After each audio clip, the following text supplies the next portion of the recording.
could have the potential to be good, but they're just screwing it up. It's just so confusing. I don't even see how they could make a second season.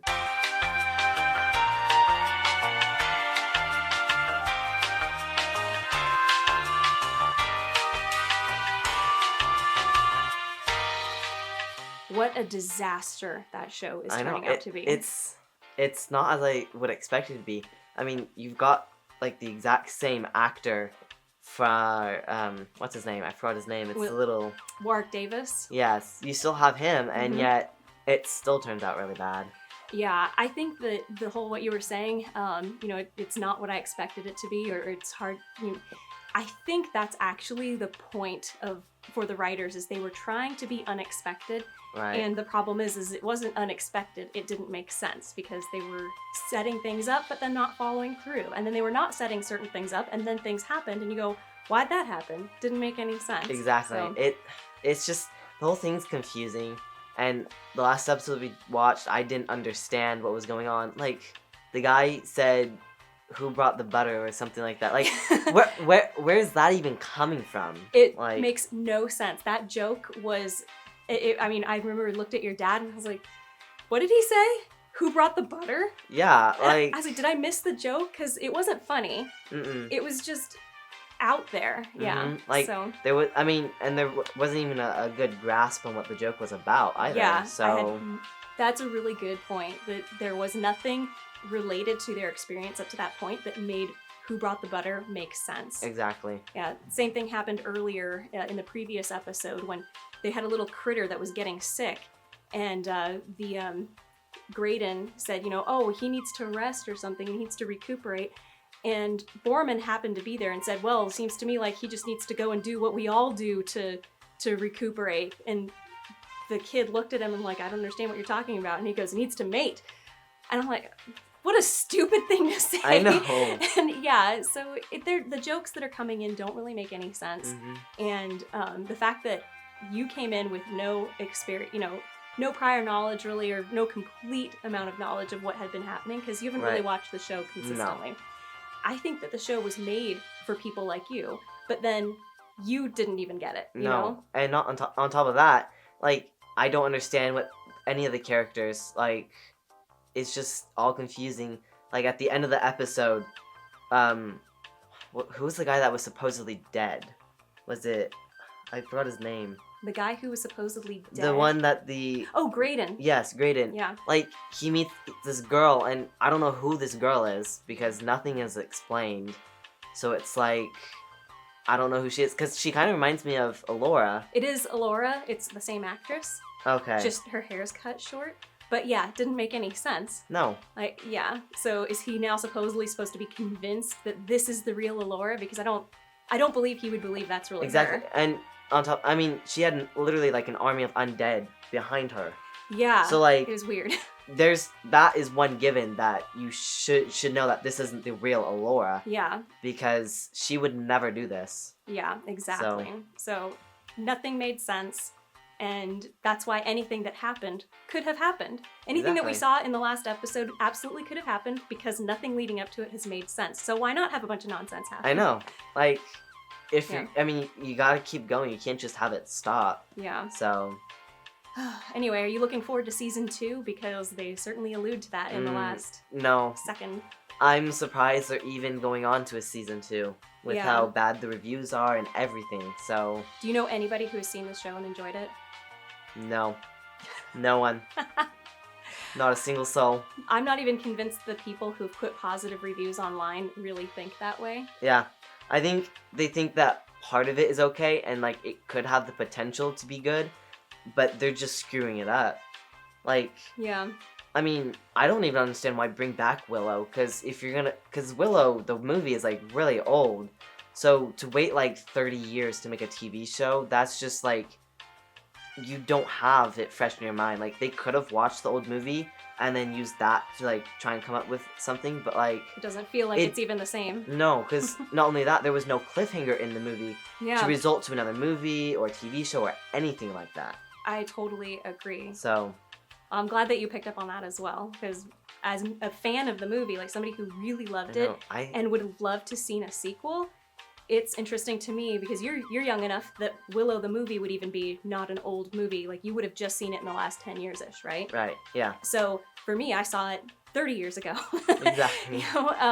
So it's interesting to me that somebody like you, who it's relatively new material, would still say, why would you even make a sequel that doesn't make any sense? Exactly. Yeah. Like and at this point, there's not really a clear storyline in the show. Yeah. It's just they go fight bad guys and then it's over, and they just like kind of repeat that process almost in every episode. Yeah, that's a really good observation. Pretty much nothing that has happened up to this point has been progressively moving towards the supposed goal, which is rescue Eric. Right? So he was kidnapped in the first episode, so it should be, let's go rescue him. Feels like we're going on a bunch of side quests that don't really lead anywhere, but suddenly in episode 7, oh, you've reached the Shattered Sea, which means you cross the Shattered Sea and the next step is you're rescuing Eric, because that's where he supposedly is, on the other side of the Shattered Sea. Up until then, it didn't seem like they were really going anywhere. Yeah, and like, how did they get to the Shattered Sea if they're just doing a bunch of side quests that don't even have to do with the real storyline? Oh, that's a really good point. So that's something that was brought up by a couple of other YouTubers. The Geeky Old Hog, I was on his podcast, and we discussed that, they didn't really go anywhere on purpose. Right. So all of these places that they went to, if they weren't on purpose, how could they even possibly have been moving towards the Shattered Sea? Exactly. So, yeah. Like, I mean, I would at least like something to get you to the Shattered Sea, like, I don't know, because there was no journey to it or anything. They're just, boom, there at the Shattered Sea. Yeah. And, like, I need more explanation on why, like, how you got there, like, what did you have to do to get there, like, was there, like, a barrier in between, like, but, like, they don't explain anything. It's really bizarre. So, with everything that you know about the first season, and now you know that there's hope for a second season and actually hope for a third, because on the bookshelf it had volume 1, 2, and 3. Right. So what do you think the story, where might it go for season 2 and 3? Honestly, I'm lost at this point, but I have a feeling with the cliffhanger they left in season 1 that it's going to end up between, like, not necessarily a battle, but like a rivalry between the real Allura and the fake Allura. Okay. I was actually thinking the real Allura and Graydon, because remember, he's a wizard now too. Right. But yeah, that would be interesting. I mean, obviously she's going to have to face the worm, which I think is what the fake Allura is supposed to be. Okay. But yeah, I don't really believe that Graydon is going to stand up to the real Allura. I think he's going to know all along, and hopefully he'll be like the traitor of the bad guys. Like, he betrays the bad guys. Like, I was just pretending to be on your side. And we can always hope, but we never know what's really going to happen until it happens. Exactly. So, there's no lead up to it. Right. So. And it's just so, and I'm confused. How did Graydon even become a wizard? Like, oh, that was out of the blue, basically. Exactly. Like, how? Like, he didn't show any sign of having any magical power whatsoever. Exactly. And then all of a sudden, he casts the spell. I mean, and he's not even that strong. Because, I mean, which is okay, I guess, because if he's like a new wizard, then he can't be that strong anyways. But, like, with the spell that he does to try and defeat, the crone. The crone, it's like, it looks like a really powerful spell. Obviously not powerful enough. But, like, how can he cast something that strong if he's just now a wizard? Yeah, so in the previous episode, I don't know if you saw it, but there's a whole training montage, and he has discovered that he is a wizard, so he's taking part in this training montage. But there's no reason he should be more powerful than Allura at this point, or even remotely close to it. But like you said, his magic, his lightning bolt that he throws at the crone doesn't look any more powerful, or less powerful, than Allura's magic against the crone. So, yeah, that's actually a point I'm going to bring up in our review, is that how do we know who's casting the more powerful magic when it all looks exactly the same? I know, and it's just like, I mean, the only difference you can tell is the colors between their magic. Like, his is purple and hers is green. Other than that, it's basically like saying that Graydon had no training and is just an all-powerful wizard like that. Yeah. So, which also brings me to a point of, I don't know how, his name's Willow, right? Yeah, Willow. I don't know how he became all powerful either, because in the movie, per se, he wasn't really a real wizard. Like, he Well, didn't do, like, tons of magic, Yeah. per se. So, I don't know how, because they don't explain how he becomes all powerful now, too. Well, so at the very end of the movie, he is rewarded. So they're all standing outside of the new Tears Lean, which, hooray, the bad guy's been defeated and we've restored the palace.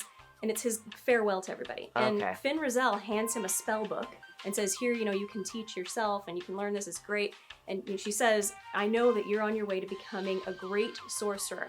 And then at the very end of the movie, which is, 2 seconds later, we see that Willow arrives back in the village and he shows off that he can do magic now. So he pulls out an apple and throws it up in the air and it turns into a bird. See, I don't understand. That seems like a pretty low level, like a low casting spell. But, like, to just do that immediately seems like... I think it's implied that he learned it from the spell book on his journey home. Like, Okay. That because it took a long time to get from his home village all the way to Tears Lean. So if we're seeing is him in true. Tears Lean and then the next scene is he's back at home, we can assume that there was a journey to get there and, like, he taught himself Okay. learning and whatnot. I We mean- saw him experimenting before. Right. But either way, what you said makes sense because in the show, pretend the movie didn't exist, in the show, up until now, they've been saying over and over again how Willow is not a great wizard. Exactly. Like that he's a charlatan. Even he himself said, I'm afraid everyone's going to find out that I'm a charlatan. Right. So yeah, that makes perfect sense. We're going to clear up this interview in about 2 seconds here, but are there any final thoughts? Like anything you wish that the show had done? I wish that it would have a much clearer storyline that I can follow, because where the storyline went, it's just so confusing. I don't even see how they could make a second season. Do you think that if a second season does come out, you'll have any interest in trying to see it? I might give the first episode a quick glance, but if it turns out just to be like season 1, then there's no shot that I'm going to watch the rest of it. I totally agree. I think that's probably what a lot of people are going to do. Probably. All right, well, thank you for your interview, Thank you. and it was fun to have you on the show. Thanks.